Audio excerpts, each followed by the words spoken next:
All right, guys, welcome to episode 46. This is going to be another Q&A session. And I must say, I'm not a professional. I probably don't even have sound advice on most things. But the truth is, this podcast has grown and it's become pretty successful. And the only way that this podcast has done as well as it has in the short amount of time we've been doing it is the fact that people are engaged and they're listening and they like it. So when they reach out to me, I feel compelled. That's my duty to interact with the people that enjoy this show. So I did a post and asked for questions, and we got a lot in, and I took 15. I know it's a lot. So if Q&A episodes aren't your thing, you should probably just tune out now because it's going to go on for quite a while. I'm going to get through 15 questions and just share my thoughts and opinions on stuff. And before we go into that, I just wanted to touch on something that I read this morning. The officer that made the LeBron James parody video, he's under investigation. And it's just more of the same shit. It's unbelievable because I think most of you guys listening probably saw that video. He is on patrol and he's acting. He's just making a little skit and it was funny. And he pretended to be observing a man attacking another man with a knife. And instead of responding how a cop would respond, he decided to give LeBron James a call. And the video is the discussion with him. And obviously it was a parody. It was not taking place. But his discussion with LeBron James on how he should conduct himself as a police officer. It's a joke. It's funny. But that's the profession. That's what it's become. That they don't want people that are free thinkers or have a good sense of humor or can just take things in stride and be lighthearted. Nope. They want fucking robots that just get on shift and do exactly what they're told and don't have fun and don't interact with people. Like all you stupid fucking police chiefs and sheriffs out there, this is actually a funny way for your officer to interact with his community. It's the way of the future. And it was funny. If you watch it and you don't laugh, you're probably lying. But of course, in true fashion, all the fucking police leadership nationwide, and you guys know who you are, that when you played it in your office, you were laughing about it and probably joking with your A chief. But then, we need to put a professional appearance out there and we're going to reprimand this officer because the fucking liberal media might get upset with you if you don't bend a knee to them. Fucking cowards. And so, yeah, what did they post? They said, this does not represent the Bellevue Marshal's office. Well, no shit. He never claimed it to represent the Bellevue Marshal's office. He's just having fun. And so they said Deputy Marshal Nate Sylvester will be dealt with internally. And you wonder why no one wants to be a fucking cop anymore. It was a lighthearted joke that people enjoyed. And as always, you guys got to fucking ruin everything. Inept leadership. Everybody talks about police reform and training and cultural diversity and all this shit that's going to fix a problem. You know what's going to fix a problem? Leadership that actually has fucking balls. But nope. There's an overwhelming amount of leaders that are just fucking cowards. And Port of Seattle, you're no different. You're no different. I mean, my chief that fired me looked me right in the eye. Is like, I'm next. I don't bend a knee to these guys either, and they know it, so I'm sure I'm next. And guess what? He's fired more officers since then for not bending a knee to the liberal media and the radical left. So fuck you too. All right. So I don't need to get too fired up, but it's just every day it's more of the same shit. It's like everybody needs to just be a complete robot. And if you don't do exactly what you're told and exactly what's expected of you, they're going to drop the hammer on you. And it's actually kind of a good way to start this episode because I have some people that ask questions that are related almost exactly to this. And good, got my juices flowing, got me fired up, and we can go right into them. So question number 1 is from Nathan. And he said, Greg, just past RASP. And that's the Ranger Assessment and Selection phase. And I'm headed to 175, meaning 1st Battalion, 75th Infantry Regiment, which is in Savannah, Georgia, 1st Ranger Battalion. He says, as a new private, what is some unknown advice in order to facilitate success in my career? Well, Nathan, I'll tell you this. Right out of the gates, you're a brand new private, and you're literally already thinking, what can I do to facilitate success? And I'll tell you, that in itself is pretty impressive to read. When I was a new private, I was, like most privates, drinking all the time, partying.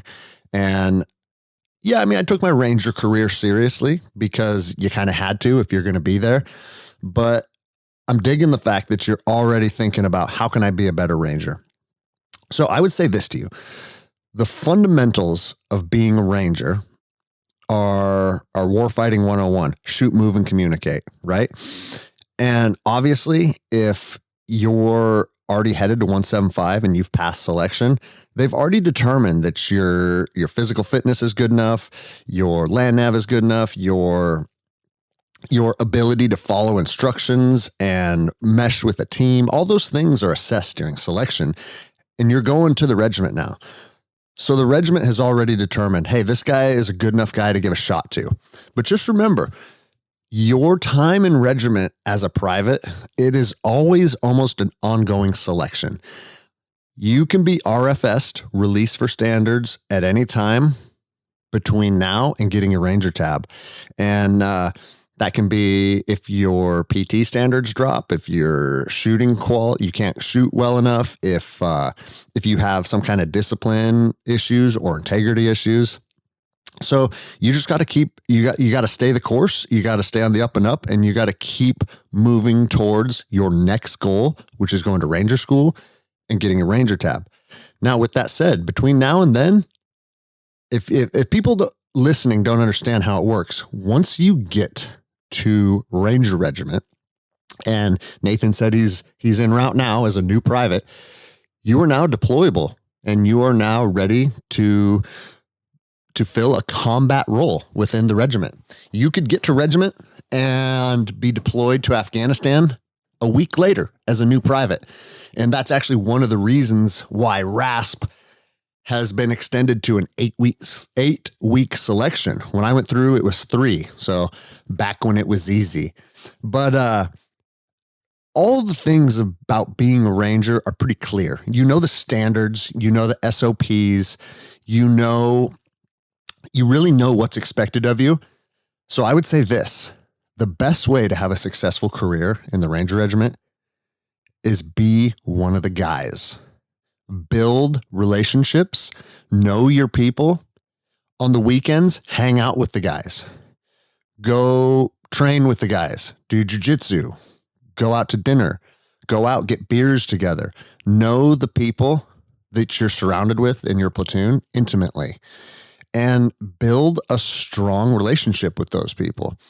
Obviously, all the things that I could say about let your chain of command know that you're dependable, that they can count on you, that they can ask you to accomplish tasks and you're going to get those done.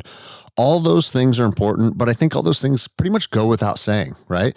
Be motivated, show up, your eyes are open, your mouth is shut. And I'm going to reiterate that phrase several times on this podcast because that's a big one. When you show up, even if you know a lot and you bring a lot of skills and capabilities to the table, you don't need to articulate that out of the gates. Your reputation will build and it will speak for itself. You don't need to be like, well, I prefer this and I think we should do that. I always tell people, when you're new, eyes are open, mouth is shut.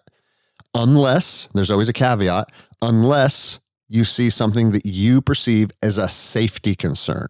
Okay. So if you're out in the range, I don't care if you're a sergeant major or you're a private. If you see a door charge going on, being placed that's danger close to where your squad's at, you have every right to be like, hey, cease fire, stop, hold on a second. And you know what? Even if you're wrong and people bust your balls for it, if you're doing things out of the interests of people's safety, That's okay. You get a pass, and that's E1 through E9. Doesn't matter. Outside of a safety concern, if things are happening that you disagree with, I would encourage you to take it in and don't bring it up in a manner where you're trying to be the new guy influencing the direction of the platoon. Now, I'm not saying that the new guy can't have influence, but be smart about it. Be respectful about it. The worst thing is when people show up on a new team and they suddenly want things to be operating how it was on their old team. Now, maybe their old team had sound SOPs. Maybe their old team did things better. But there's a tactful way to show up being the new guy. And I think the best way to do it is build a strong reputation, get to know your people, let them know you're dependable, let them know that they can count on you. And once those things fall into place, then your reputation will then allow you to be able to speak out against things that are concerning to you. And since you've built that reputation, now people are going to be more willing to listen to you. But as a new private, that's not really an important thing for you to think about. As a new private, make sure that your team leader and your squad leader know that you are one of the go-to privates, that you are dependable, that you take the job serious, you focus on your fitness, you're not getting in trouble, you're not hanging out with the guys that are doing stupid shit on the weekends. Fast track your career. Get to Ranger School as quickly as you can. Come back with your tab. You'll be a tab spec 4, which in my opinion is the best job in the Army. And now you're on the path to leadership. You'll be an E5 before you know it. You'll have your own team. And it all starts with you coming up through the ranks, understanding how to be a good private. So I hope that kind of gave you a little bit of direction. Feel free to keep hitting me up.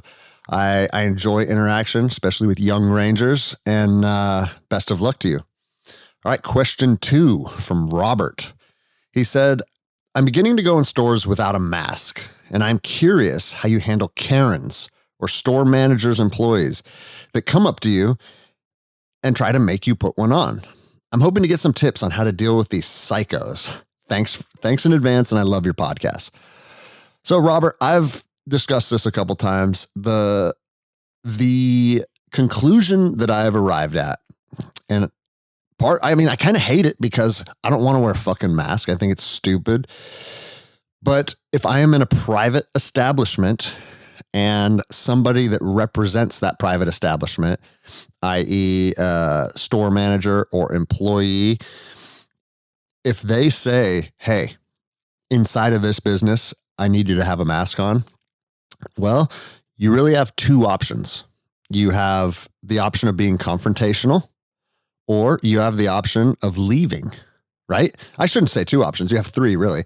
You can be confrontational about it, you can leave, or you can put a mask on, right? Now, I probably haven't put a mask on my face in 2 weeks. Obviously, when I fly, I have to.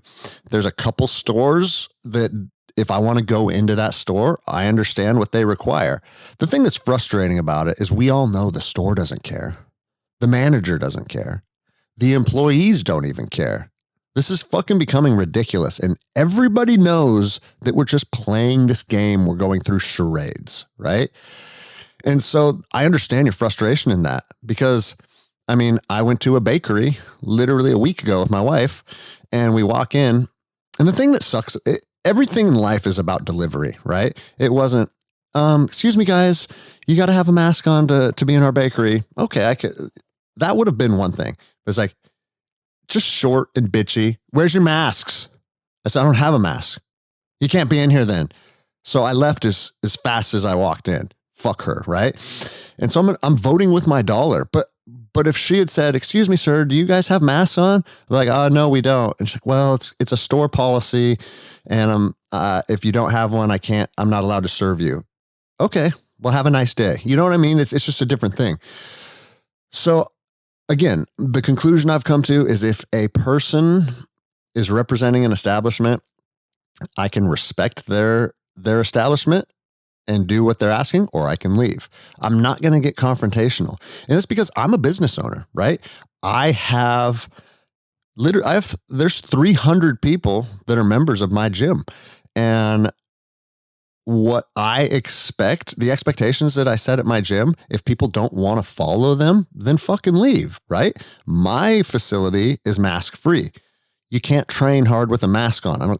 If you think you can, you probably don't train hard.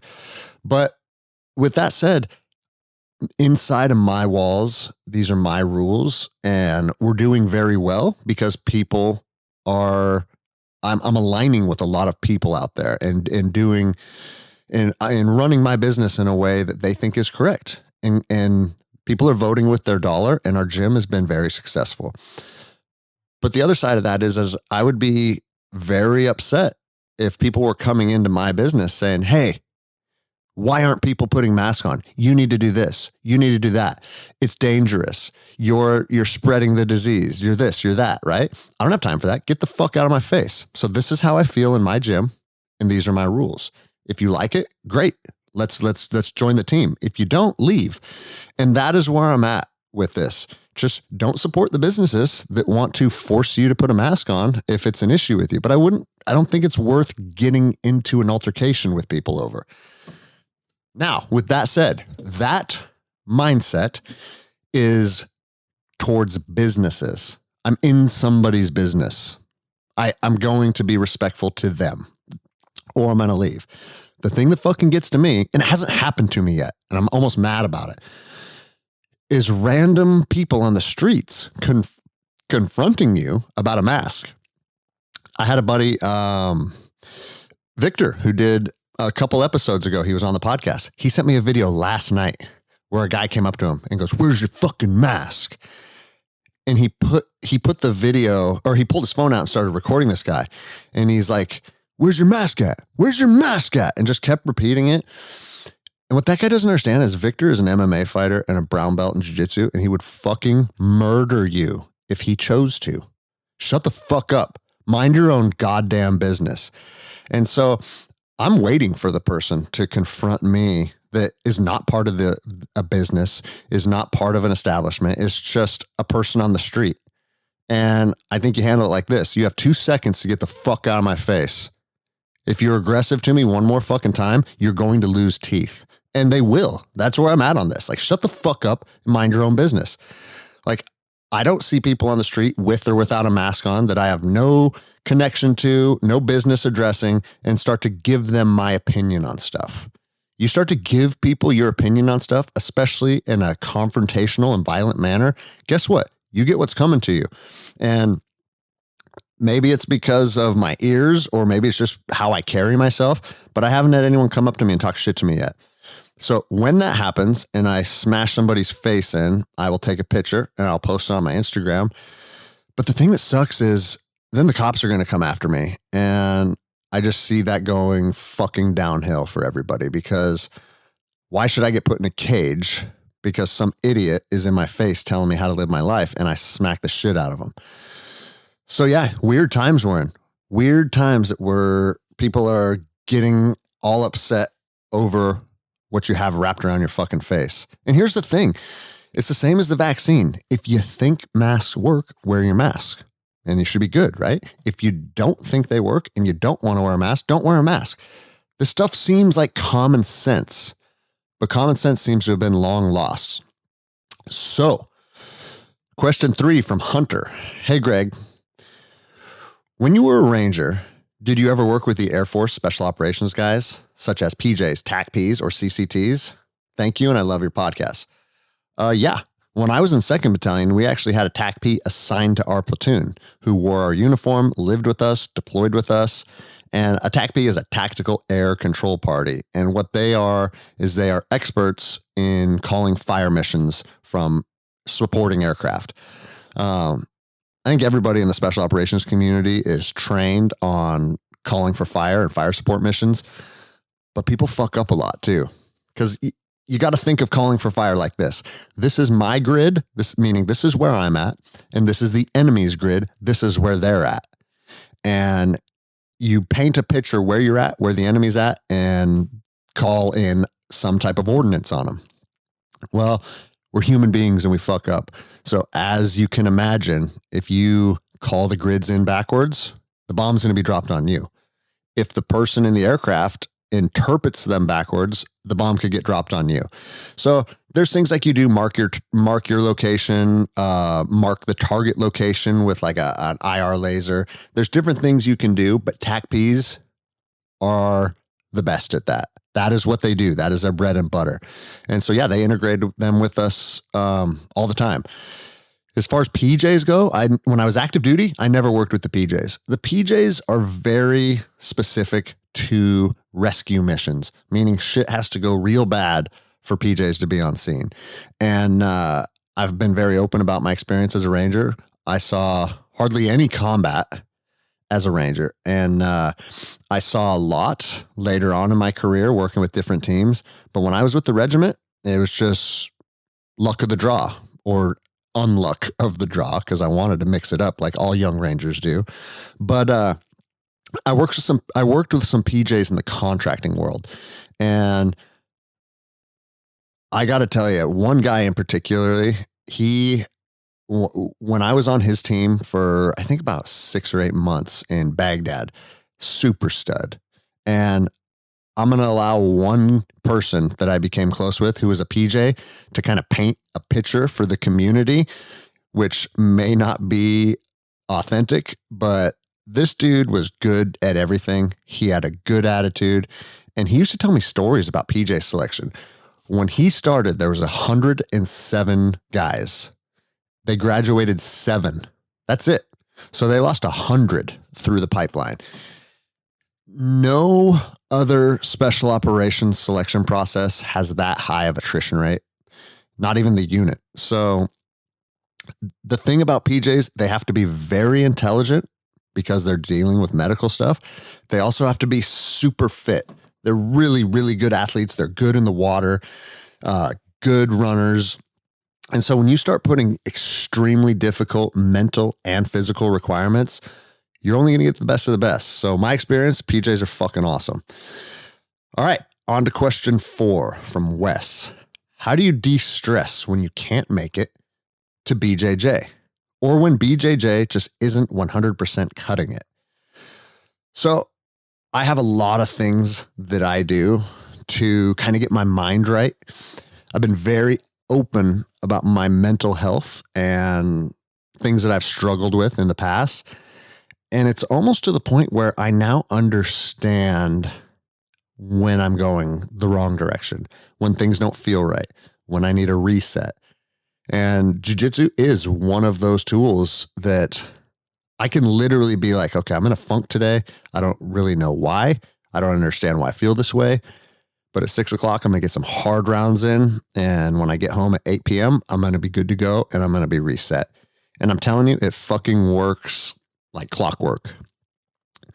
But your question is, if BJJ, if you can't make it, maybe you're injured, maybe you're out of town, you don't have access to a gym.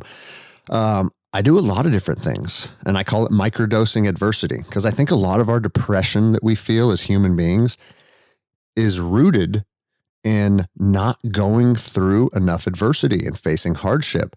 When everything comes easy, there's something inside of us that doesn't like that. And at least that's how my physiology works. I literally feel it in my body. When things come easy, it's a bizarre place to arrive, because we seek comfort. We seek having all kinds of food in our belly. We seek being 70 degrees. We seek having good, clean water. We seek having good, intimate relationships with our partner.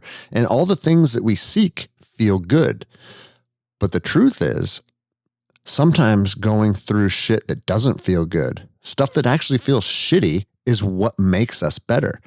And that's the case when it comes to the cold, when it comes to food, even when it comes to relationships. Like, me and my wife have grown as a marriage through some of the hardest shit.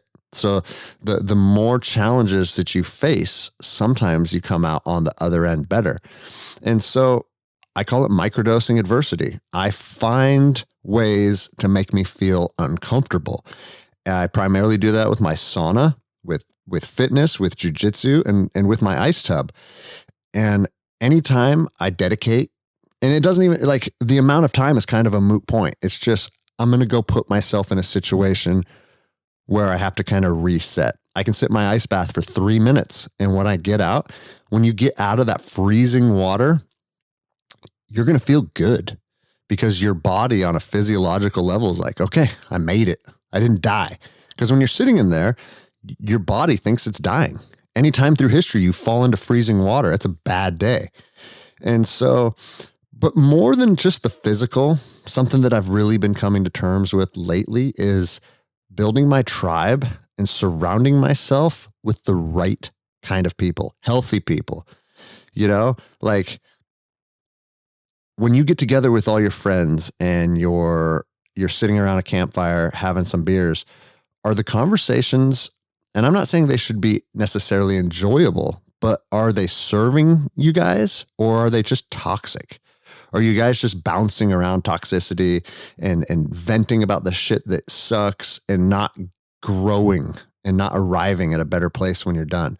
I feel like I found a group of people. We get together and we hash shit out and we have those hard conversations and we talk shit to each other and it's fun and we cook good food and we make margaritas. But I leave feeling better. And I think that's important. I think you got to find your tribe of people that when you're around them, they add value to your life. And that's a big thing for me lately. So yeah, you need to be able to make time, make conversations, unplug from the bullshit and interact with people. And it's something that's really been beneficial over the last year. Ever since I left law enforcement, I've been on a different trajectory and it's actually been feeling good. So he has a follow-up question. He goes, do you ever take a few days off from rolling and feel pent up? And I would say coming up through the ranks, I did experience that. If I didn't have my jiu-jitsu, I was like, oh, motherfucker, dude, like feeling like anxious. I need to get on the mats. But the older I get, the more I appreciate days off.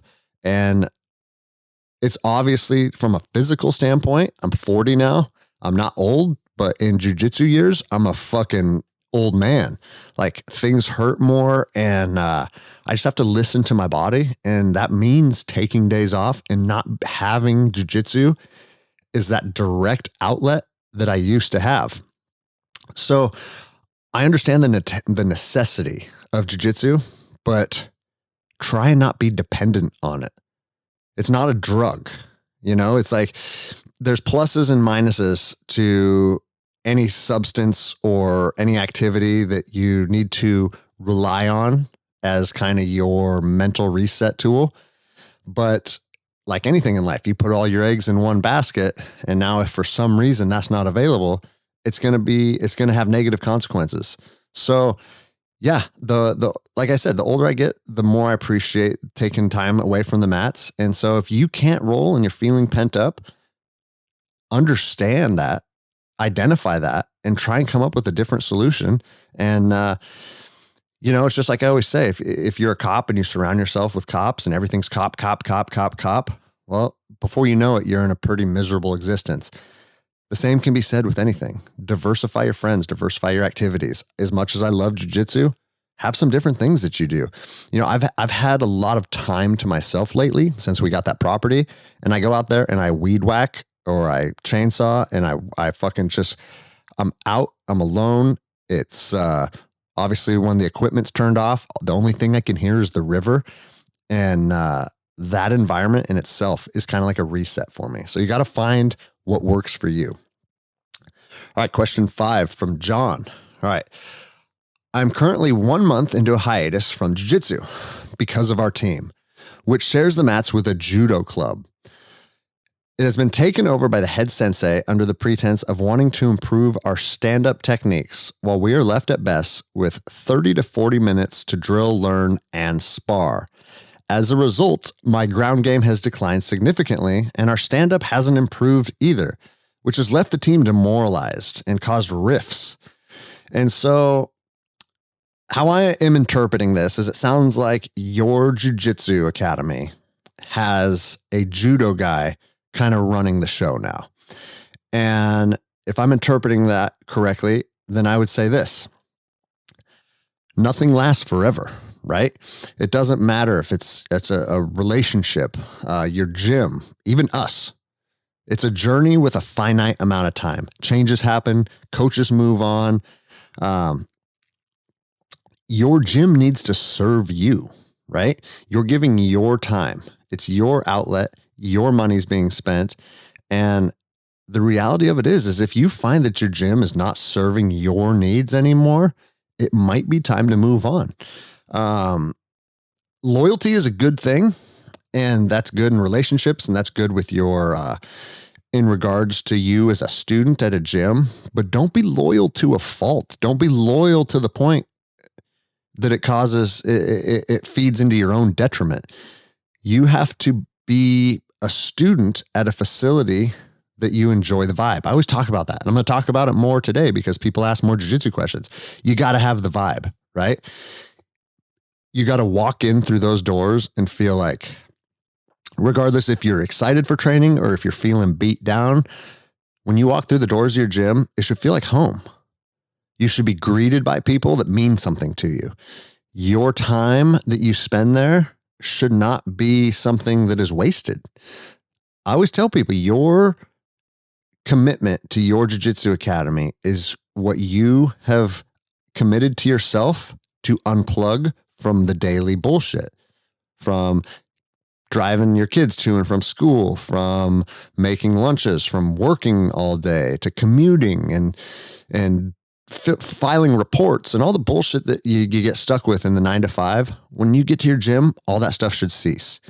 So if you're not feeling the vibe anymore, it might be time to move on. Now, I would say this, if you respect that gym and you respect those instructors, maybe have an open and honest conversation with them. Just pull them aside after practice one day and be like, hey, look, I loved our gym when the curriculum was structured this way. I feel like we got more time, and articulated to them, just like you articulated it to me. Like, 30 minutes to drill, learn, and spar just isn't filling my jiu-jitsu cup in the way that it was previously. Be honest with them and don't come down on them like, oh, you're fucking like, I hate that we're doing more judo-based stuff. Judo sucks. Like, don't make it about like a you versus them. Just articulate what you appreciated about it before and that you notice a change and you're not enjoying it as much anymore. I want my students to be open with me about things about the gym that they don't enjoy. Like, I appreciate that. And then they have two options. Take your words to heart and maybe change the curriculum, or say, hey, John, our academy is now moving towards a more stand-up judo-based background, and it is what it is. And that will allow you to say, okay, do I want to work through this problem, or is it time to, as you said, abandon the school for another? And there's no hard feelings in that. Very few people make it white through black belt with the same team. And for a lot of reasons. Sometimes it's reasons like this. For me, it was just moving geographically. I moved from Seattle to Los Angeles, and that's when I joined Team Checkmat. So if the vibe is gone, it's time to find the vibe somewhere else. Now, I'll say this, like judo, it's a very different vibe. It's more traditional. It's more disciplined. There's more bow to your sensei. And I'm not saying it's better, it's worse. It's just different. So I completely understand. And it's funny because my gym, I run the evening class Monday through Friday, and I have a morning coach who runs morning class all week, and he's a judo guy. And so people will come from my class and attend one of his, and afterwards they're always like, oh, wow, that was completely different. Like, didn't even feel like the same, it's not even the same thing. But I always tell people, you have to attend the classes that serve you best. If you can do both and you get a different feel and you get, you're going to understand their side of the house and my side of the house. And I think it's a good thing. I don't think one's better or worse. It's just different. And so there's no proven method in what's going to make you the best judoka, the best jiu-jitsu player, the best fighter. You can look through MMA and you can look through like the best of the best throughout history. Some of them, like the shoot to box guys, were knocking each other out every single night. Their practice was glove up and we're having a live fight. That's how they practice. And they made their way to being the best team on earth for a while. During the Pride days with Shogun and Vanderlei Silva and Ninja, all those guys. And that worked. There's other teams that almost don't even believe in sparring. It's pad work and then it's light sparring so you're not injuring yourself.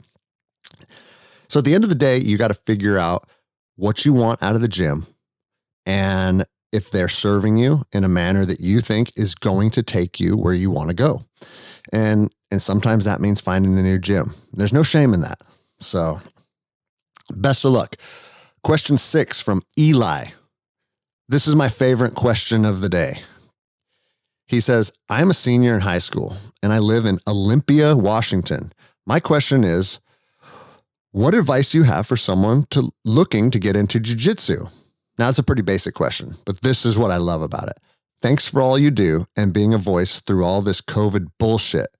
I also love listening to your podcast during these stupid Zoom calls so I can actually learn something from you and not these weird online Zoom classes. Thanks. So I am fucking thrilled to hear that high school seniors are listening to my podcasts during your Zoom classes. That's fucking rad. And I'll say this. I wish I started when I was younger. Okay. That's a statement that every single jiu-jitsu player on planet Earth says at some point in their journey. I've even heard those words out of Buchecha's mouth. 13-time world champion wished he started when he was younger.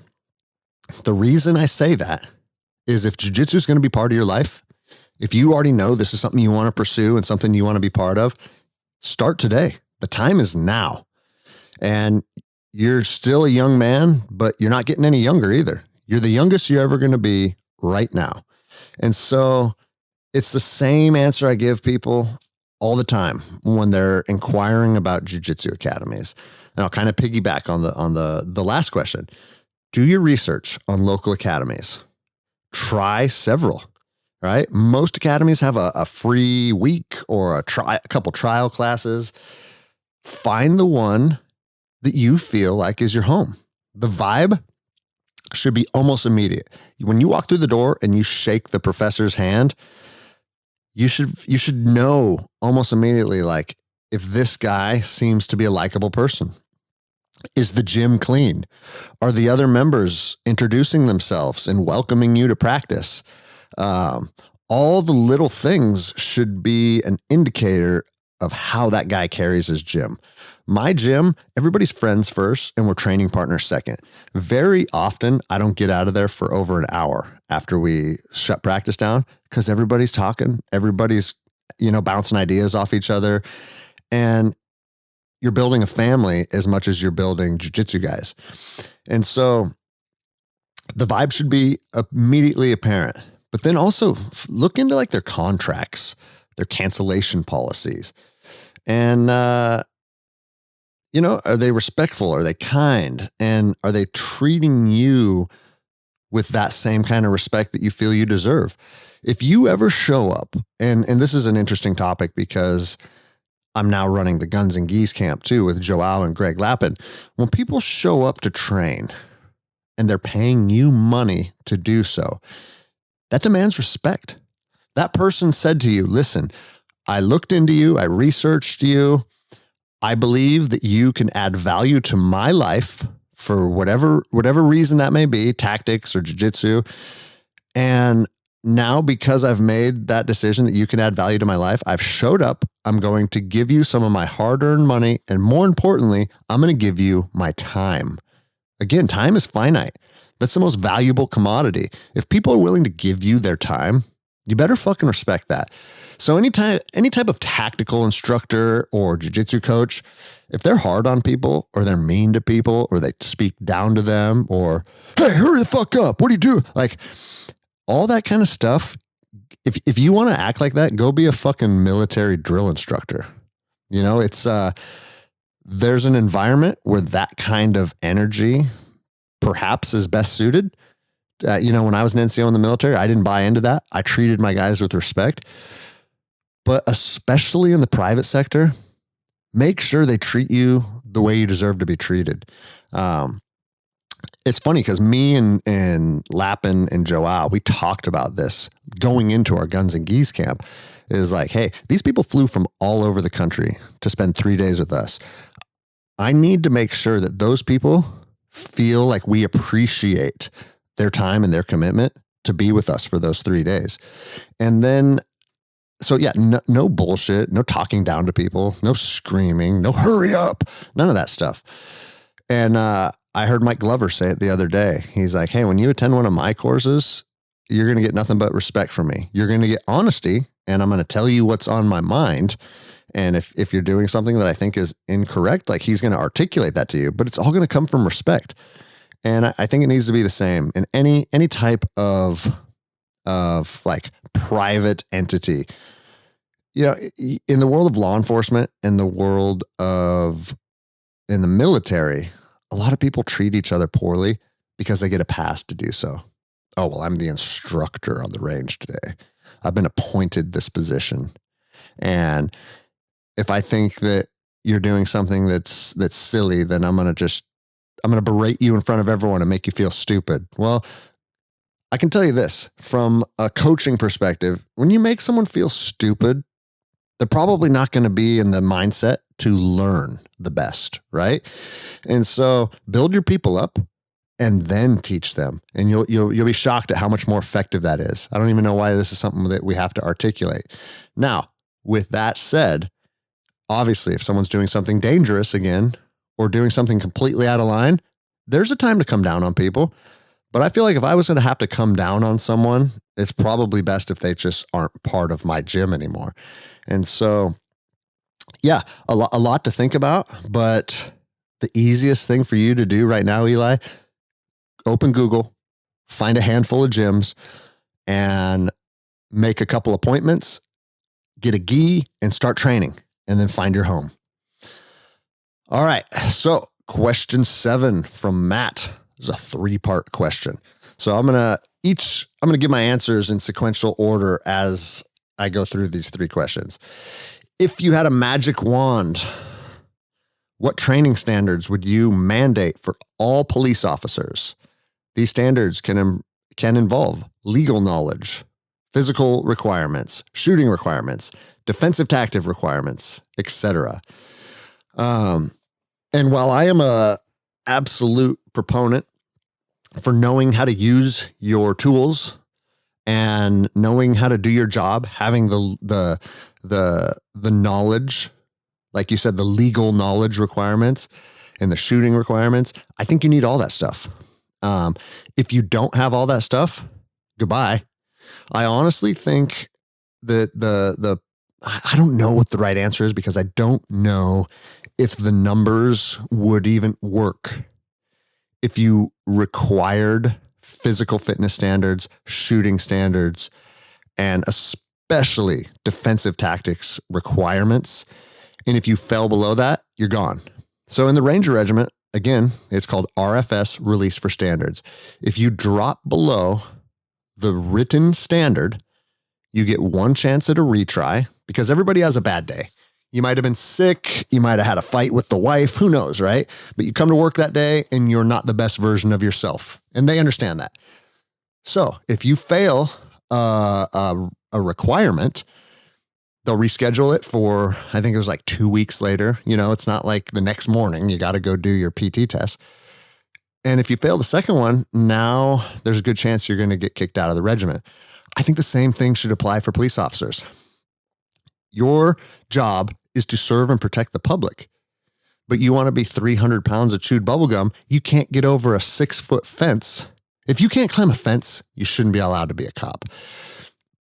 And I know they have some standards to get into the police academy, but once you graduate and you got the union backing you, it takes like a fucking act of Congress to fire people. Well, unless they made a video. Then it's an easy day, right? But I digress. I think all of those requirements need to be in place, and there needs to be a consequence if you fall below the standards. Now, all of the standards aside, I think what makes the best police officers is common sense, integrity, self-respect, and team integration. Being able to work with your team, being able to work with the public, being someone that can look at a situation and apply logic. And then obviously integrity, like do the right thing. And those are kind of intangibles, because how do you sift through that during a selection process or through an interview? Yeah, anybody can give you the answer you want to hear. Interviews are fucking easy and they're stupid, because more often than not, you're not going to have a good idea of what someone brings to the table inside of a 45-minute interview. But I get it. They have to do something, right? They have to get some kind of face-to-face. But my point of saying that is, I think the chopping block needs to be an ongoing thing. You drop below the standards, you're gone. So if I had a magic wand, that's what I would do. Most of the standards are already on the books. Just nobody adheres to them, and nobody is willing to try and maintain themselves. As soon as they got the job, they're like, okay, I made it. I mean, there's police officers that haven't worked out in 15 years. And if I'm out of town and someone's breaking into my house, I should have the expectation that the person that arrives to protect my family has the capabilities, they have the means and the ability to defend my family as I would. And if you're not capable of doing that, go sell insurance. That's Lappin's go-to, because he's a trainer at his local police academy. If the things that I'm saying seem unreasonable to you, that you can't be fat, that you have to have good cardiovascular fitness, that you have to be able to know how to grapple and fight, if that kind of stuff seems kind of outrageous to you, go sell insurance. The job's not for everybody. So he then goes on to ask, this is a continuation from Matt, what are your thoughts on the veteran female officer that just shot a subject with her firearm when she thought it was a taser in her hand? Oh, man, how terrible was that, right? She should be held accountable. If you are that out of touch with your tools and your capabilities that you don't even know what is in your hand, saying it was an accident doesn't give you a free pass. You don't get to get away with that because it was an accident. It's fucking ridiculous, in my opinion. Her taser probably didn't come out of her belt one time in the last fucking 10 years. It's other than like I talked about with Kyle a couple podcasts ago. You got an annual recert where you draw your taser and you shoot it into a target, and you might re-energize it once, and then you put a new cartridge in, and all right, you're good. When I was a ranger, we would draw our weapons and put our kit on every single morning without fail. And we would do 30 to 45 minutes of dry fire and equipment manipulation, magazine changes, pull your tourniquet out. And then again, just lots of dry fires, raising your weapon up, manipulating your safety, getting on target. And if you're not willing to understand the tools that are on your belt and put some time in getting some familiarity with them, you probably shouldn't have that tool on your belt. And so, yeah, when I saw that, I shouldn't say I was in disbelief, because there's so many fucking goons in the profession.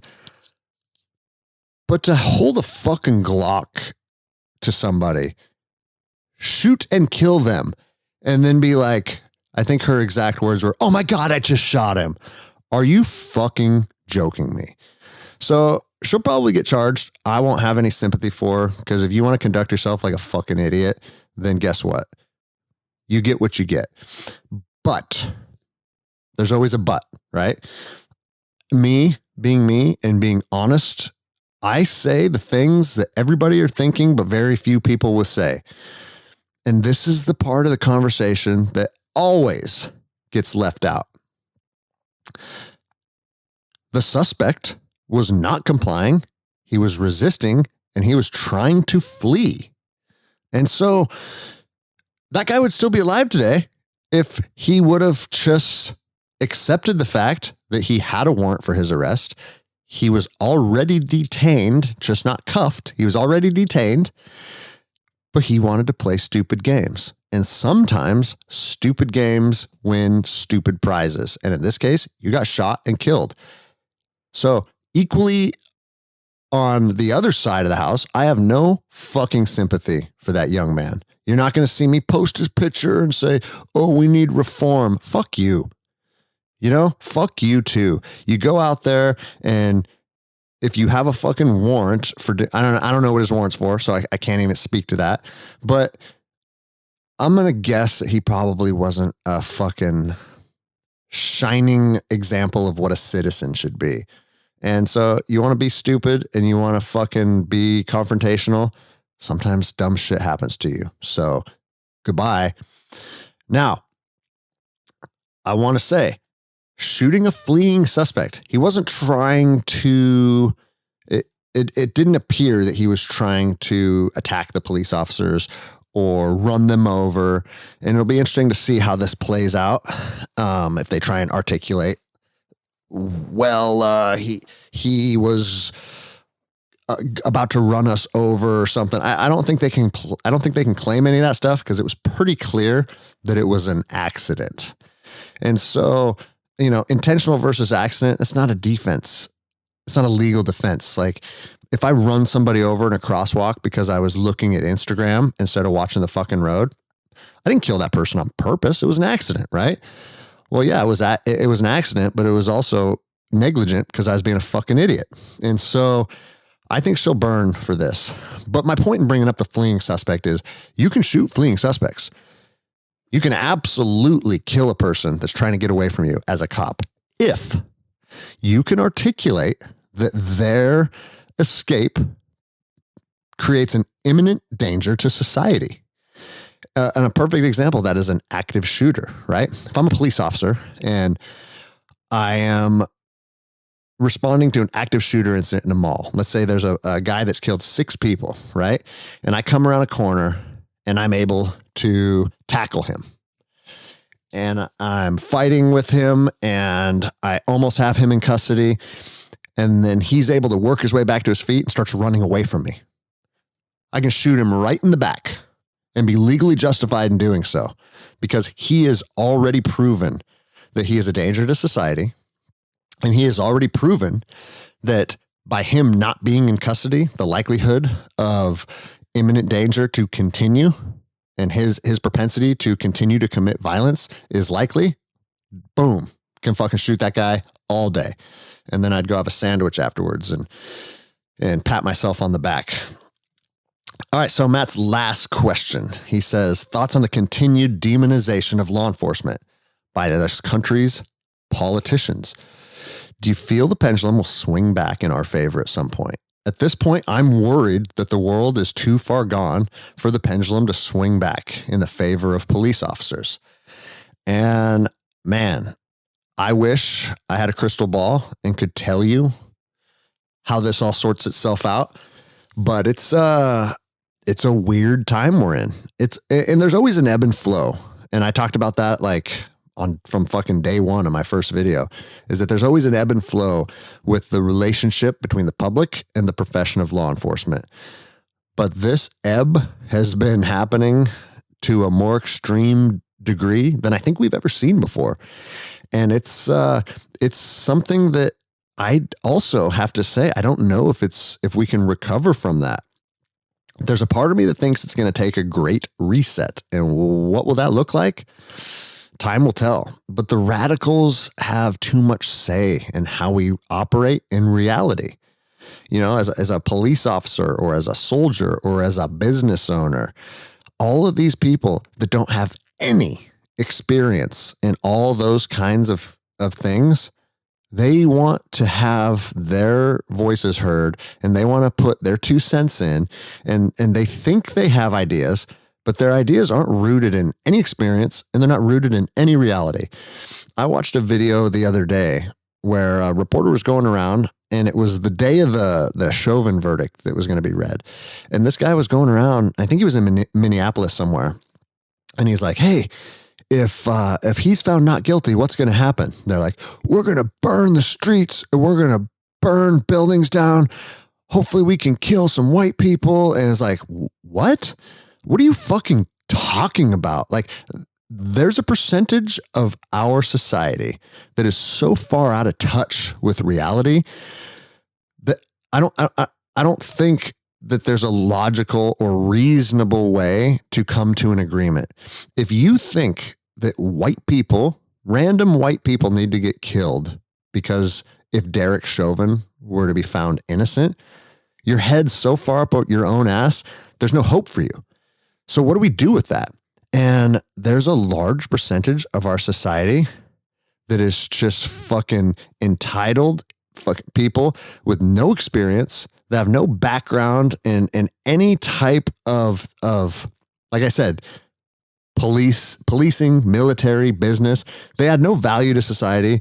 They're just fucking vermin looking for an opportunity to cause chaos in the streets. And this is what I hope happens.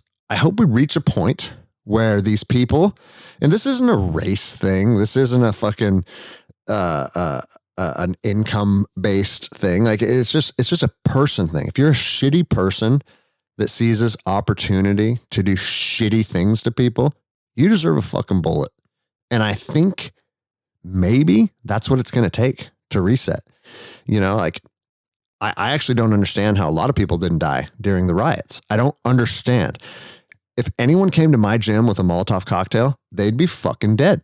And again, not tough guy talk, just reality. I don't understand how anybody can just sit idly by while a mob of fucking goons destroys what you worked for. It makes no sense to me, especially when they were telling the police to stand down, at least in Seattle and Portland. Oh, just have a presence, but don't engage them and don't hit them with tear gas and no less than lethal bullets and fuck all that. And so I think it's going to take a great reset. That's a term I've coined. And I don't know what the great reset looks like, but there's too many people in our society now that are just leeches, that are just sucking off of the people that are producing. And a lot of it is shitty people, just shitty human beings. But a lot of it's fucking shitty politicians too. You know, like when I built my gym, I wanted to put a septic tank in. A septic tank. Like, is that the end of how is that a fucking problem to want to put a septic tank in my gym? Well, my county wanted $30,000 to do that. Well, it's the site preparation and it's the site assessment, and then it's the permitting fees, and then it's this, and then it's that, and then it's this, and then it's that. $30,000. Well, I did it myself. Fuck you. And I did it for $6,000. That's what the equipment costs. So think about that. As a business owner, the project that you said would take $30,000 took $6,000. Where would the rest of that money have went? But again, all these county fucking morons, they've never run a business. They've never had to exercise fiscal responsibility. And they see a young man building a gym. Well, let's nickel and dime him every chance we get. And so we're just in a weird place right now where there's shitty people up and down the chain of command. And all the people stuck in the middle are just here fucking treading water, having to navigate these problems. And it's going to be interesting to see where the cards fall. And again, dude, I'm not like some doomsday prepper, but if you just look at the last 18 months of our country, where we were and where we are now, you can't look at that and say, man, things have the potential to go bad. If you say that, you're not being honest with yourself. And so I think the Great Reset might be some famine. It might be violence. It might be a loss of governmental control. All these things are potentially possible. And start thinking about that, taking care of yourself and getting ready. And it's funny because when you think about when a lot of people think about people preparing for stuff, they think about fear oh, those people are crazy. They're afraid of everything. It's like, actually, no, I'm not afraid of anything. To tell you the truth, the thought of everything completely falling apart and society as we know it collapsing, it excites me. I think that'd be fucking awesome. But I don't know if that's I don't know if that's even a possibility. But the point in saying that is, I think that we may arrive at a place where if you didn't take the time and the energy to kind of plan and prepare and set aside some resources and have some basic action plans put in place, that you might be fucked. And so we'll see where it goes. But I mean, that's a long answer to a short question. Do I think there's something that's going to turn the pendulum around on people hating police officers? I don't know. I mean, they're getting attacked from both sides. Like I said, the reasonable people are in the middle. You got the radical politicians at the top demonizing police. And then you have the radical citizens that are just shitty people at the bottom. Defund the police. Those same people that are screaming defund the police will be begging for police when guys like me kick their fucking front door in and take all their food from them. And there's not a goddamn thing they can do about it.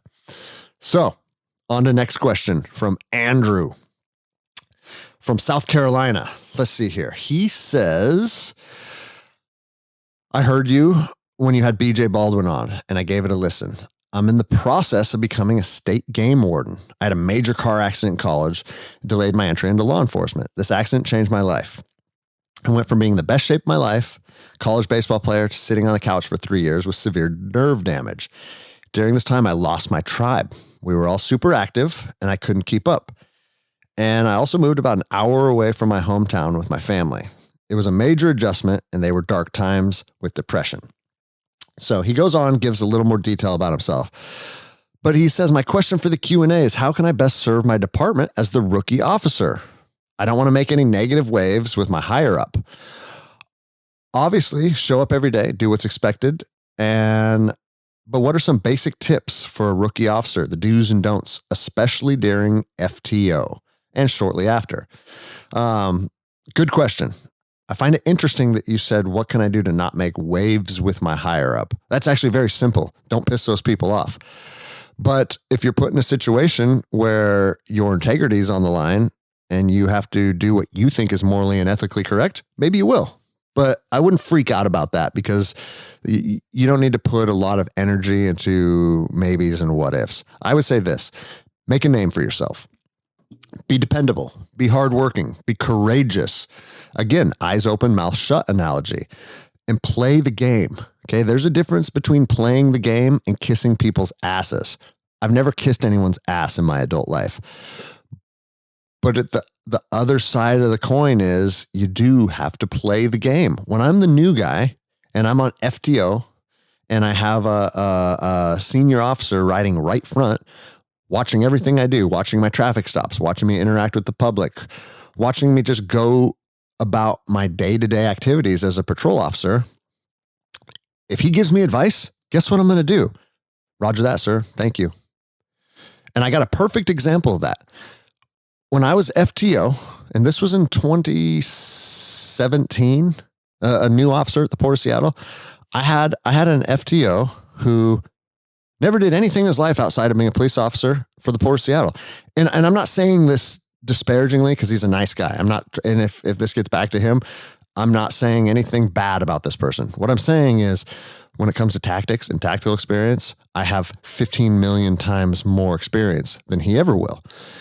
I did 14 deployments to Iraq and Afghanistan. Okay. So, and it's not like, oh, well, I was tactical, so I'm not here to listen to what you have to say.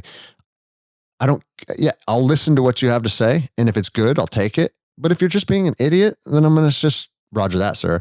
And I bought a coffee from Starbucks, and it was in my right hand. And he walks up to me and goes, hey, get that coffee out of your gun hand. Yes, sir. I put my coffee in my left hand, and we continued our day. Well, here's the reality of it. I'll carry my coffee in whatever fucking hand I want to. And if I reach a point where I have to draw my gun and shoot, I'm walking with a coffee, but inside of 1 second, I need my gun hand free. You know what I could do? I could drop the coffee. Man, I could drop that coffee and then I could pull my gun out of my holster and I could shoot somebody.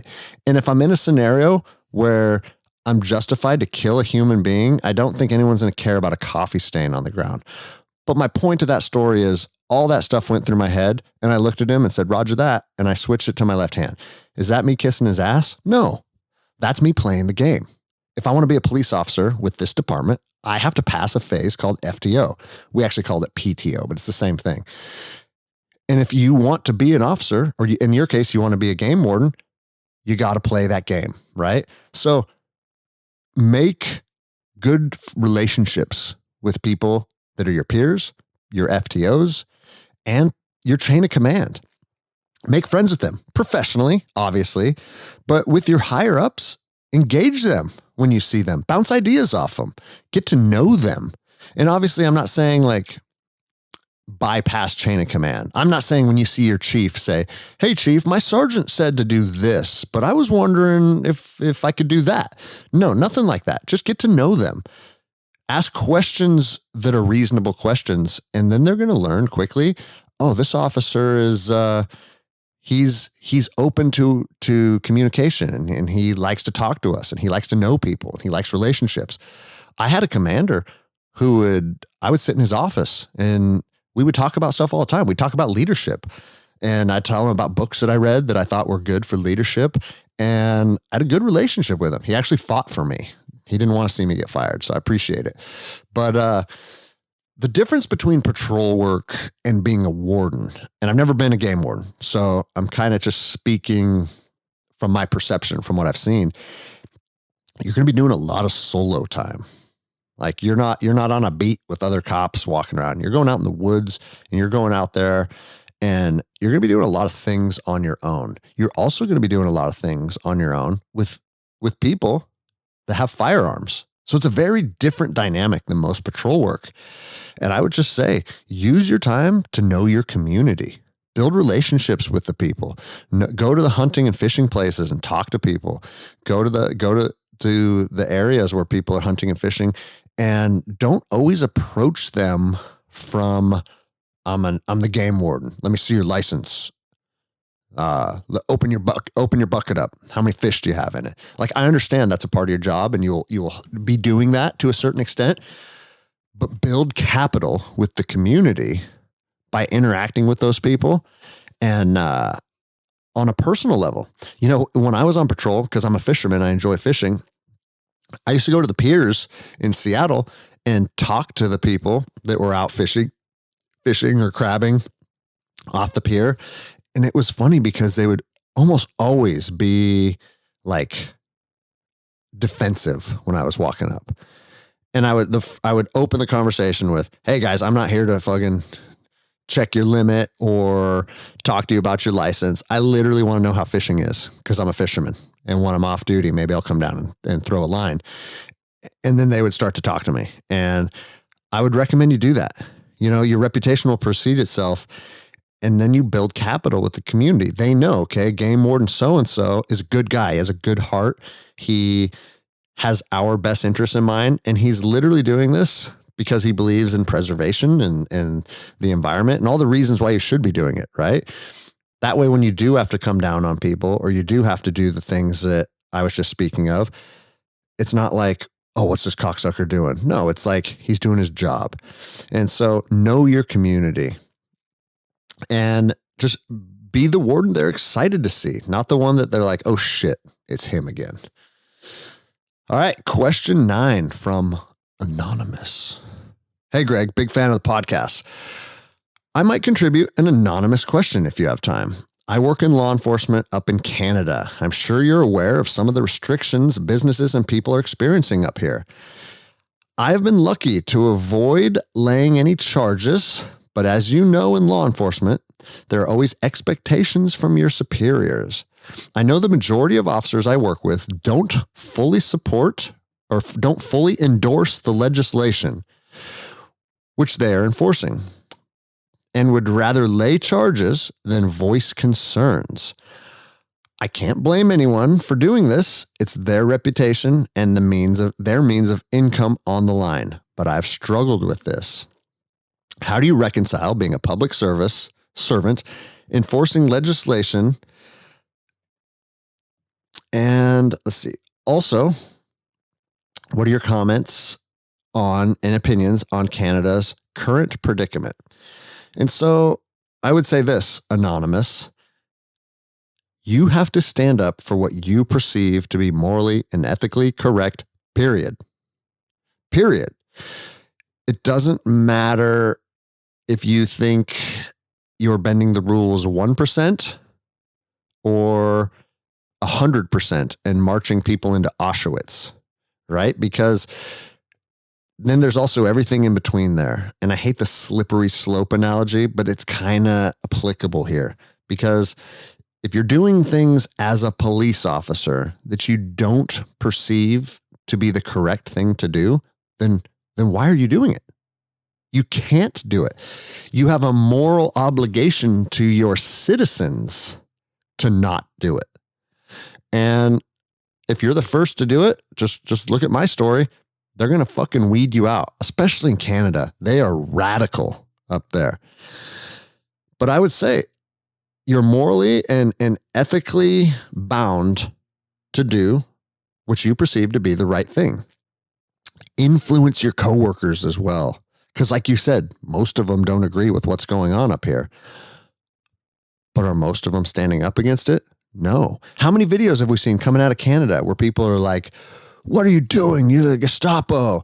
You're crazy. You don't have the right to do this. And you can look into the police officer's eyes and know immediately they agree. They know what they're doing is wrong, but they don't have the courage. They don't have the moral courage to stand up and say, you know what? Not today. Not today. You know, Canada's out of control with the masks. Everyone's seen the viral videos of the church, of that pastor, throwing them out on 2 occasions now. And new police powers that are being granted by your government, they're allowing Terry stops. Well, you're in Canada, so they're probably not called Terry stops, but meaning that they're giving police officers just blanket authority to detain people with no reasonable suspicion. No crime has been committed, but I have legal authority to detain people to simply see what you're up to. Why are you out of your house? Where are your papers? I mean, Canada is pushing the envelope on this shit more than the United States. And I don't know how much farther behind you we are, but you got to remember, politicians have no power. None. The enforcement leg of the government, that meaning federal, local, state law enforcement, that's who harbors the power for them. And if the profession would just unanimously say, hey, we're not your fucking henchmen. We're here to enforce law. We're not going to stop people on their way to the store. We're not going to tell people they can't have dinner at their house. All you politicians can go fuck yourselves. That's what needs to happen, but there's just too many cowards in the profession. I mean, that video that came out was a week or 2 ago with, I think it was your parliament talking about the new like blanket authority powers given to police officers. There was one cocksucker in that video that goes, employers, I want you to know this is your last warning. That dude needs a fucking bullet in his face. Fuck you. Like, talk about just absolute tyranny. You're fucking getting up there, your little bitch fucking self that he was, threatening people. Don't threaten me. Don't threaten our citizens. Fuck you. And I shouldn't get so fired up because it's not even my country. I have enough to worry about down here. But that's what you guys need to be doing up there. Stand up against those cocksuckers like that. Let them know you're acting like the police are on your team. And that's what they're doing. They're intimidating the citizens, pretending that like the police are on their side.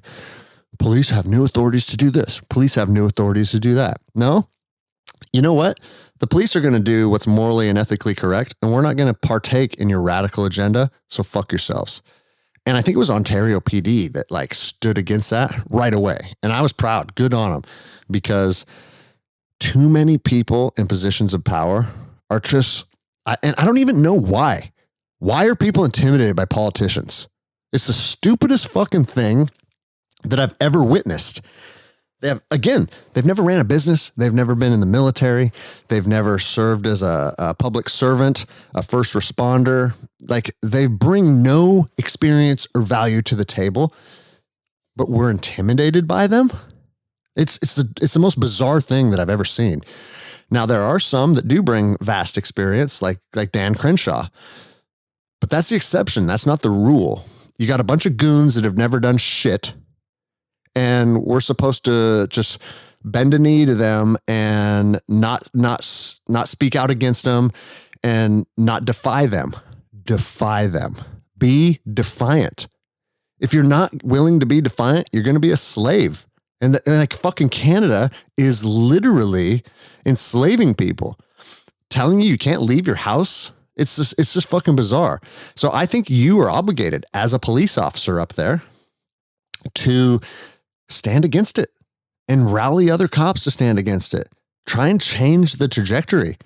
And if you get fucking fired in the process, I'll tell you what, I can tell you from experience, I wouldn't change a thing if I had to go back. My head is held high. I'm proud of what I stood up for. And I think history is already being written. And we know this was never about a virus. It was about a fucking power grab. And we all know that. At this point, we all know that. The data doesn't even support it being considered a pandemic anymore. But now here we are, because another variant might come out. God. And people are still just willingly giving up their freedoms and falling in line with what their government says because another variant might come out. It's time to open your eyes.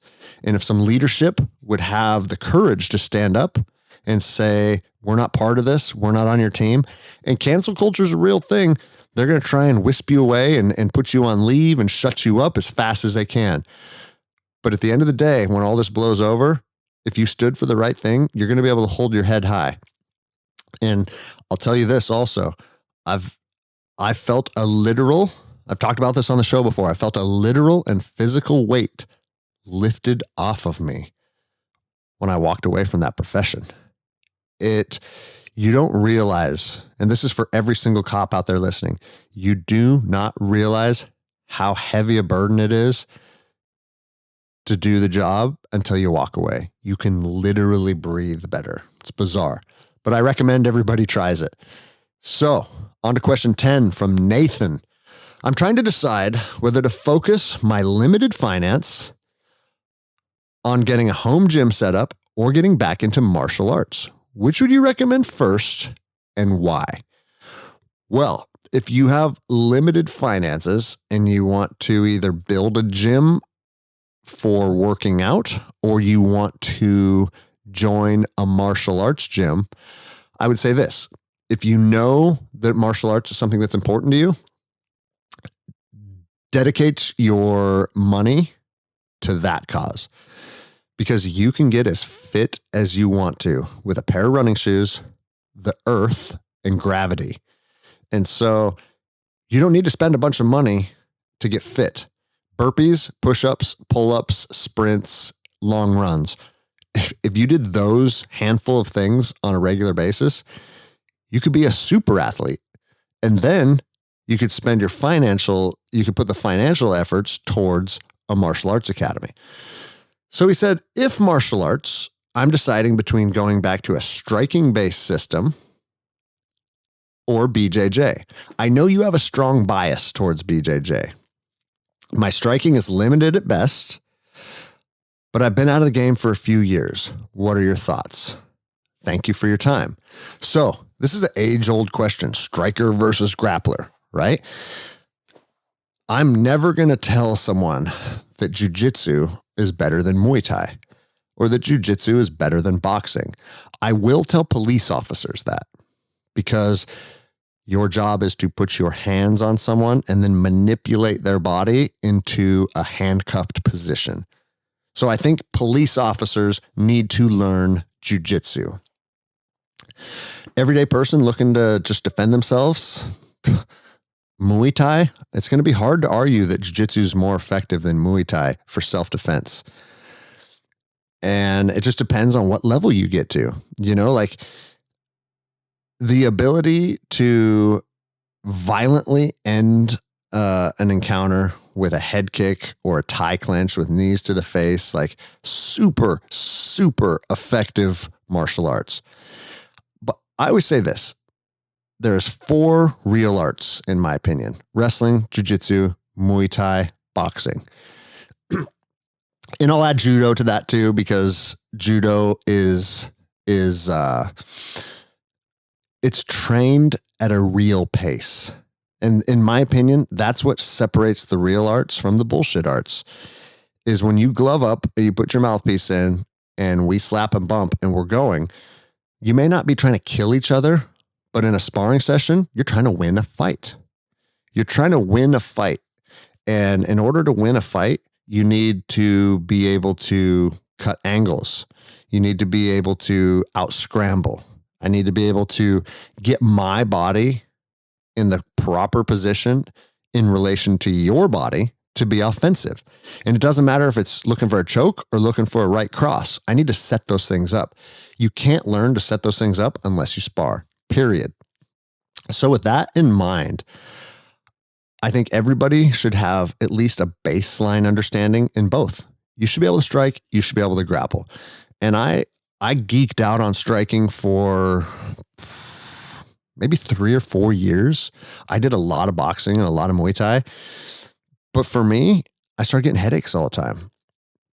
I took a few MMA fights and felt comfortable as an overall fighter. But I also knew I wanted to continue this journey because I loved training. I loved the team. And I made a conscious decision. I said, I'm not trying to get into the UFC. I'm just fighting because I enjoy it. And it's time to walk away from the striking arts to preserve my brain and my health and go all in with jiu-jitsu. And that's what I did. So for me to give you advice, whether you should lean more towards striking or more towards jiu-jitsu, man, you got to come to that determination on your own. You need to see what you want out of it, what it's for, and also just what you enjoy more. Do you enjoy going to Muay Thai practice, lacing up the gloves and having some good sparring sessions?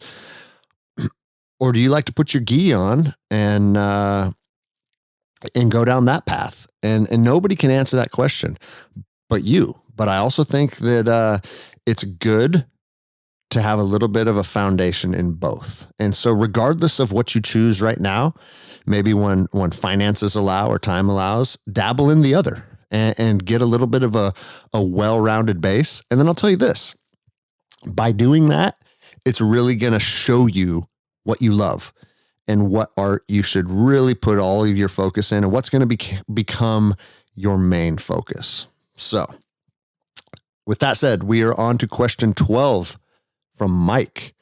Over the last year, we have seen many police shootings highly publicized and portrayed as a racially driven incident. Here are my questions to you. What effect is it having on the morale and retention in law enforcement? I have heard large increases in early retirement from several large departments. And I can agree with you. I don't know the numbers, but I've heard that retention in Seattle is a huge struggle right now. They're losing officers at an alarming rate, but understandably so. It's difficult and dangerous. And not only do you get zero appreciation from the public, which appreciation is nice, like when I would pull through the Starbucks drive-thru in my patrol car and the lady would say, hey, the person in front of you bought your lunch, to say thank you for doing the job. That feels good, right? But you shouldn't need appreciation. But the actual disdain that you get from those you serve, it's a completely different thing. That weighs on you heavy. And luckily, I wasn't a cop during the whole everybody hates the police phase. George Floyd took place like 2 weeks after I was removed from the force. And I didn't live that life, but I did live a life where I saw a lot of sideways looks. I saw a lot of people that didn't, it was obvious they don't like police. And it just gets it weighs on you. And again, it goes back to that I just said in the previous question. When you walk away from it, you can feel that weight removed.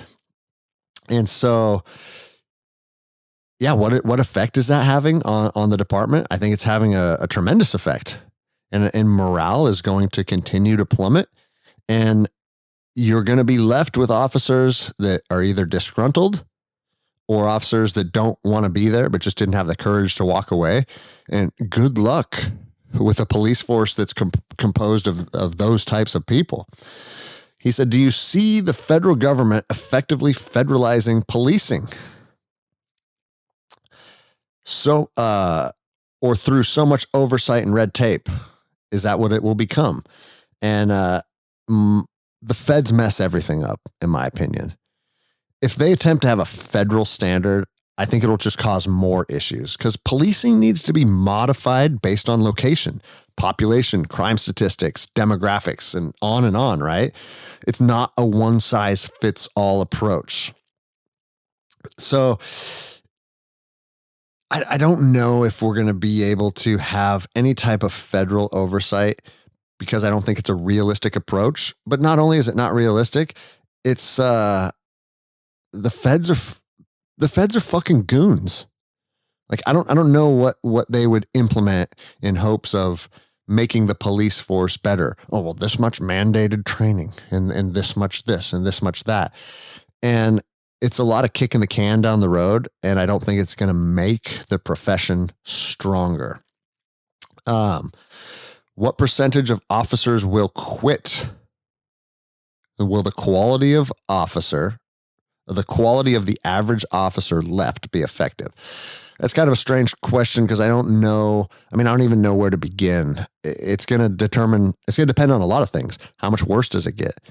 Maybe things start to turn around and people stop quitting, or maybe it gets worse and more people quit. So to put a percentage on it, I think it's going to be directly related to what our future looks like. If we have some more George Floyd incidents and more BLM marches and more riots and the country continues to spiral, more and more people are going to leave the profession. But the other side of that is if we can kind of start to move in a more positive direction and put the stuff behind us, maybe we rebound a little bit. So again, only time will tell on that. So yeah, it's hard to say, but more and more good people are being driven from the profession. So what does that mean? You're left with inadequate numbers of officers that may themselves be inadequate at the job. So you have less officers that are less capable. Talk about a recipe for disaster. And what people don't understand is you drive away the good cops and you have more retirements and you have more people leaving to go sell insurance or become real estate agents.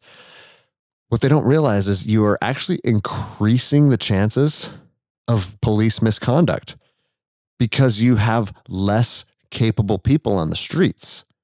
And the police misconduct is what everybody fucking is all up in arms about, right? So driving away the good cops is not going to help the situation improve. It's actually going to make it worse. But maybe that's their master plan. Maybe they want to see it get worse. I don't know anymore. So, but yeah, only time will tell with that one, man. Sorry, Mike, that wasn't a great answer, but there's just too many unknowns, you know? Question 13. Dude, we're almost done. We only got 2 questions after this from Nick. Shooting you a question. Been listening to your podcast and have been a supporter since your viral video. I don't want to bore you with some long drawn out story. I just turned 33. A white collar IT HR related job. I make 6 figures. I absolutely hate it. I've decided to get in the process of becoming a police officer in a major city that is a setting for homicide records. Luckily, not a city that is defunding the department. I've been in the process of getting overly prepared in shape, and I totally understand that this never stops. I know you've been critical of a lot of things in law enforcement is being asked to do these days. A lack of LEOs upholding their sworn oath. Overall, LEOs not taking their job and their PT regiment seriously. And I totally agree with these things, and it's a major reason I want to get involved. I think I can rise to the equation. My question is, or occasion, not equation. My question for you is this. Am I making a huge mistake to go into law enforcement in the current climate? Any advice you would give someone getting into law enforcement in this new world? Thanks, Nick. All right. So I first off have to say it's honorable that you perceive a problem in the profession and it makes you want to join it. I think you said rise to the occasion. That in itself tells me you're probably in the right place mentally. We certainly need good people to take on the challenge of the profession. And I'm very open about it because I get people asking me all the time, are you going to be a cop again? No. I've been burned out on the profession. After nearly a decade, 2 agencies, I saw a lot of the same toxic shit, and I'm done.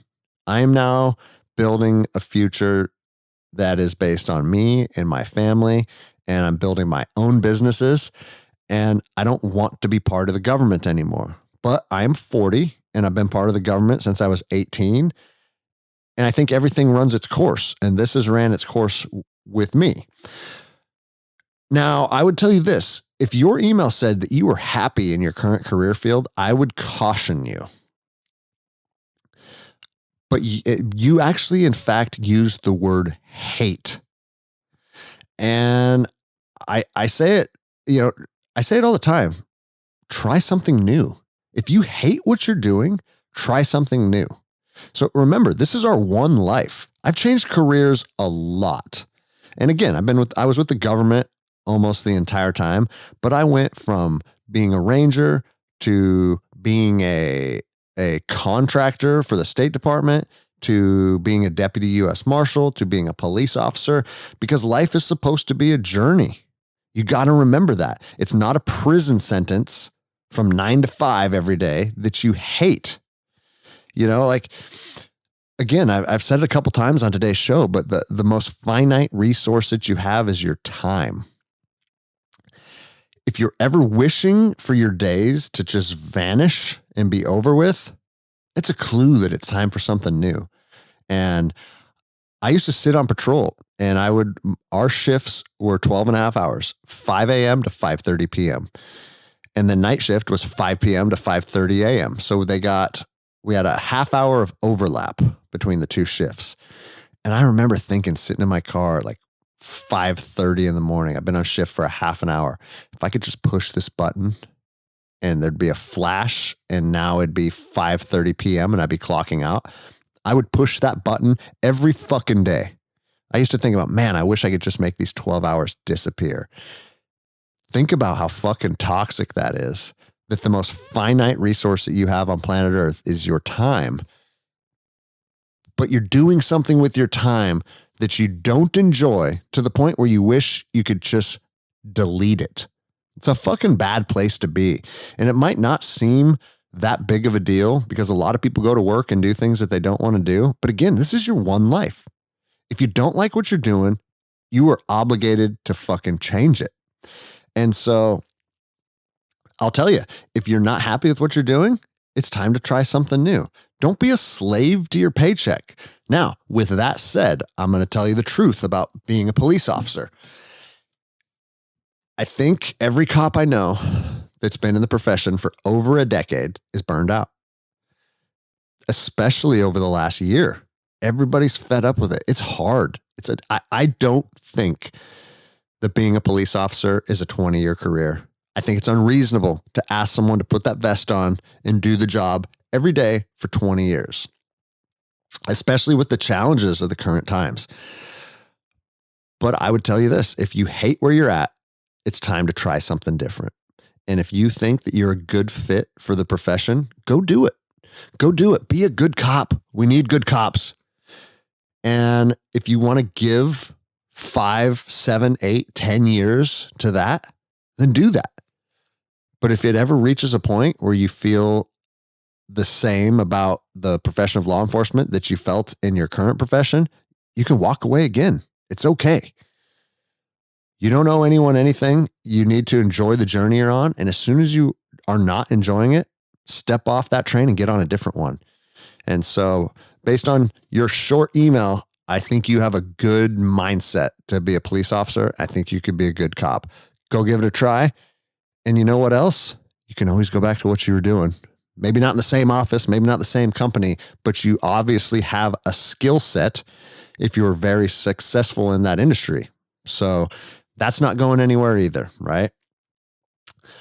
All right, question 14 from Jacob. Hi, Greg. I love your podcasts. I'm going to Origins immersion camp in August, and I'd love to do guns and gis too. I'm looking for some advice. I am 28, almost 29. My girlfriend and I have a 2-year-old together. She decided she wasn't happy with me anymore and left me. It's been about 2 weeks and she's already been with someone else. So now we're co-parenting. It's not going well. We're butting heads every step of the way. I'm still working out, training jiu-jitsu basically every day, but man, it hurts not being able to see my daughter like I used to and knowing that now I will miss a lot of her life. Before, ending relationships was fucking easy.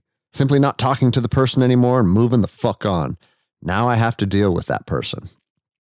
And so, man, Jacob, this question is out of my wheelhouse, but I have some thoughts on it. I actually have a lot of thoughts on it. This one kind of weighed heavy on me because everybody wants to talk to me about jiu-jitsu and being a cop, right? And for obvious reasons. But relationship advice, I've never been in your shoes. I've never had to parent with somebody that I'm not currently in a relationship with. And it must be unimaginably difficult. You know, I don't think people should stay together for the kids. You need to be happy. And if she wasn't happy, maybe the best thing for both of you is moving on. But there's a dichotomy, right? Because toughing it out for the kids versus living in a toxic relationship is something you have to balance. I would be lying if I told you right now that me and my wife would have been able to work through all our problems if we didn't have kids. Having kids puts a whole new dynamic in how you navigate through relationship problems. And it's forced us to work harder than I probably would have if I didn't have kids. And it turned out to be good. You know, we went through some real dark, hard times, but we forced our way through it because of the kids. Now, I don't think you should continue to force your way through something if it's not getting better. And apparently she arrived at that conclusion. And so I would tell you this, you are now in charge of how she perceives you. 100%. And if she walked away and, I would say this, do not push any relationship stuff on her. The only thing you're going to do by bringing up you and her or what she did wrong to you or how she could have approached it differently or she found somebody too soon, all of those things, that has nothing to do with your daughter. That has to do with you and her. And if you continue to go down that path, my guess would be it'll continue to push her farther away, only making it more difficult for you to have the desired relationship that you want with your daughter. So I would make it clear to her, this is moving forward. My mission is 100% focused on being the best father to our daughter. Period. I would steer clear of any of the romantic concerns. Like you bring up, she's already with someone else. But the truth is, if she came to you, expressed unhappiness, moved on, man, she kind of went about it the right way. I'm not saying it doesn't hurt. And I'm not saying that 2 weeks to have you replaced doesn't fucking sting. But you got to appreciate she came to you. She said she wasn't happy and she moved on. And now she's starting a different path.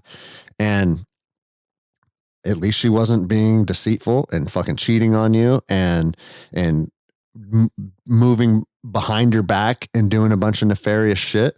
And so I think that it's kind of the correct thing for her to do, even if you think the turnaround time was too quick.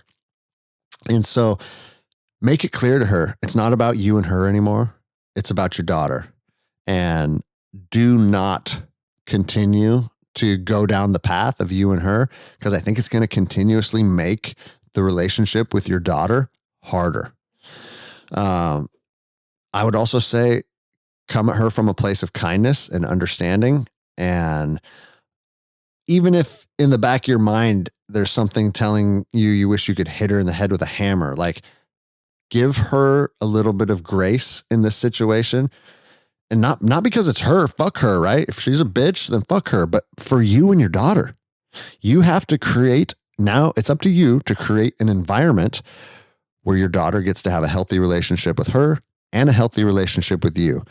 And being 40, I haven't went through it personally, but enough of my friends have went through it. If you can't come to an amicable place with each other and the courts get involved and now there's this much child support and you get supervised visits on these days and all that shit can spiral out of control. And a lot of times it doesn't get better until the kid's 18 years old. And so start being strategic, start planning a future that's going to serve you and your daughter best. Fuck her, right? Like come to conclusions on how you're going to navigate through this with one simple thing in mind. How can I be the best dad to my daughter? And my preliminary thoughts are the way that you're the best dad to her is you have to figure out a way to get along with mom. Now, who knows? I mean, I'm not fucking Nostradamus. Maybe you guys will some point in the future sit down and something gets rekindled and who knows, right? But right now, obviously, if she's walking away from you and she's finding a new boyfriend, she needs a change of pace. She needs a new scenery. Just allow her to embark on that journey. If she comes around, she comes around. And if you're willing to be there when that happens, only you can say that. You know, I actually had an experience where a girl that I was with for a very long time, she behaved in a manner when I was deployed, and I'm not going to throw her under the bus with specifics, but she behaved in a manner that when I got home from that deployment, I said, we need to be done. I can't take this. This is, you are irresponsible and I'm done with you. And that's because that was the thing to do when you were 22 years old. Like no mercy and no forgiveness, but only you can decide what works for you. And so whatever your friends are saying or your family, just let the situation kind of marinate a little bit. Stay away from the romantic side of things or the whys or the hows or how could you do this to me? Focus on the daughter, focus on being a parent, and maybe things will come around and maybe they won't. But regardless of what happens between you and her, then you're going to have that good relationship with your daughter. All right, here we are. Last question of the day from Jordan, question 15. Thanks for reading this. I've been extremely interested in the military since a young age. I've always wanted to give back to the country that has given me so much. I've always wanted the camaraderie that I see in our military. I want to serve in the military in a critical aspect. However, injuries of my youth, I'm currently 27, have restricted me. I have met with several recruiters who won't give me the time of day after finding out that I've had back injuries, knee injuries, head injuries, and more. Although being fully released medically, I have been told time and time again that I won't make it through MEPS and that it wasn't worth their time. I know it's worth their time. I know I'm worth my country's time and money. I want it. How can I join as an 18 X-ray with the few disadvantages that I mentioned? I want this and I'm happy to prove my worth. I have a college degree, good job, but I want to throw every bit of it away to join. You don't have to feature this on your podcast, but any advice would be appreciated. Well, Jordan, I am featuring it on the podcast. And I'll tell you, the 18 X-ray program that he refers to, he wants to be a Green Beret. He wants to join the Special Forces pipeline. And you said, with the few disadvantages I mentioned. So right out of the gates, I'm going to tell you, they are not going to allow you to go into the 18 X-ray pipeline with, quote, disadvantages. The only way that you're ever going to be cleared to go into that pipeline is to have MEPS clear you of all of those injuries. And I'm here to tell you, it's a fucking process, man. But a recruiter cannot disqualify you medically. MEPS needs to do that. So I would advise you, go recruiter to recruiter to recruiter, and just tell them this. Listen, I've had these injuries, and obviously it's in the system now. If you would have come to me a year ago, I would say, if you can pass physical and they won't know about it, don't say a fucking word.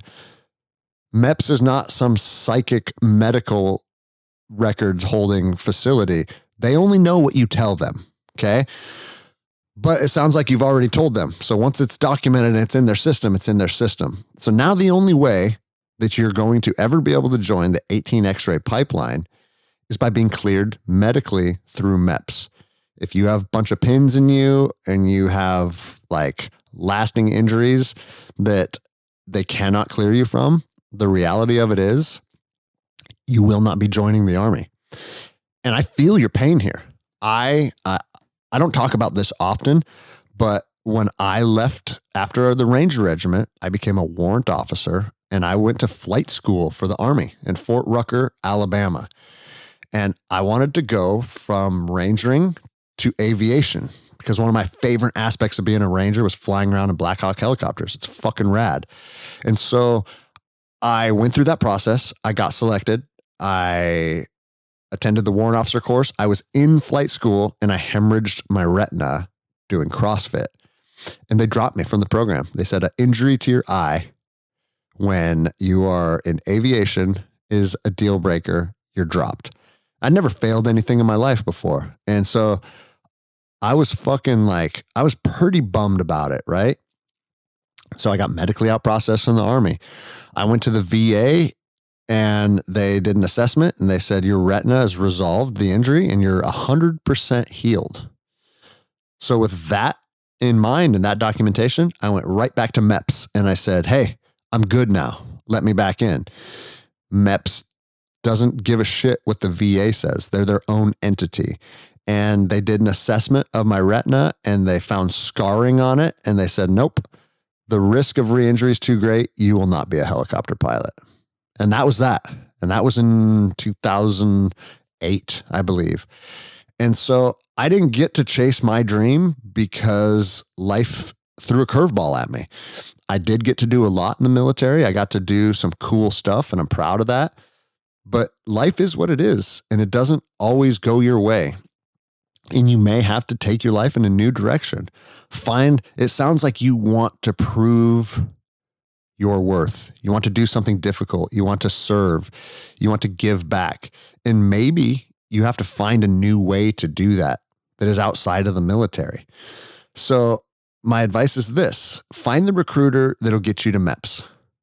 Okay. And be straight up with them. Be like, hey, I just want to be either qualified or disqualified through MEPS. This is what's happened to me. This is the skill set I bring to the table. This is what I want to do with my life. Please help me. And unless you're a fucking amputee, a recruiter will probably allow MEPS to be the disqualifying entity and not them, right? I mean, they want numbers. A recruiter should be willing to work with you. So with that in mind, that's what you're going to have to do. And they only know what you tell them. Okay. So again, it sounds like you already told them certain things. And if that's in the system, that's in the system. But moving forward, articulate it in a manner that you are comfortable with, that paints a picture of you being capable, you being able to do the job. And when you go down to MEPS and you have to strip down to your underwear and do the underwear Olympics where you do the duck walk and the bear crawl and all the shit while a physician watches your body, if you can't do that stuff, they're not going to let you in. And the reason they're not going to let you in, if they let you join with any pre-existing conditions, that's a liability on the military.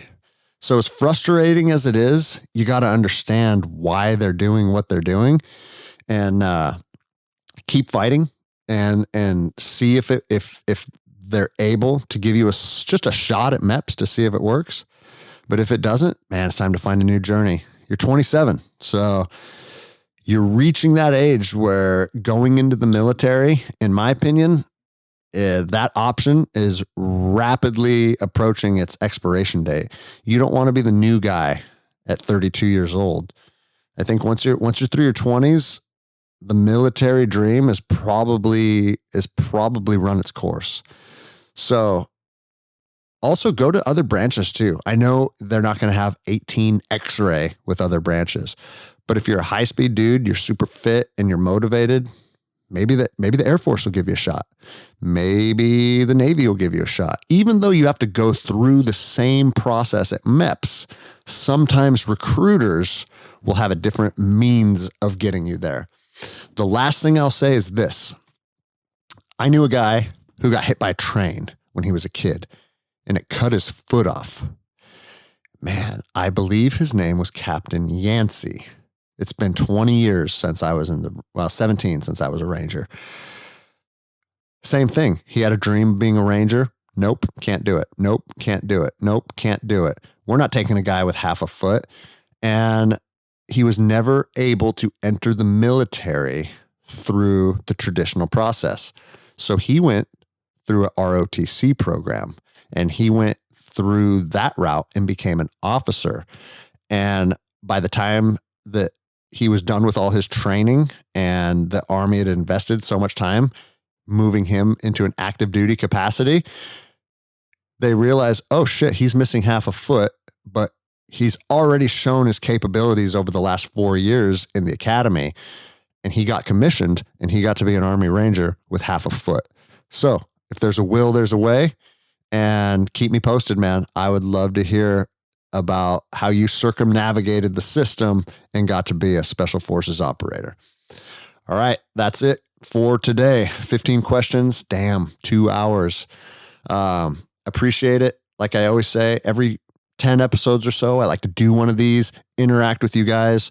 And I really appreciate everyone supporting the show and listening to the podcast. And this is my way, just my little way of giving back a little bit to the audience that has given me so much. Thank you so much for listening, guys.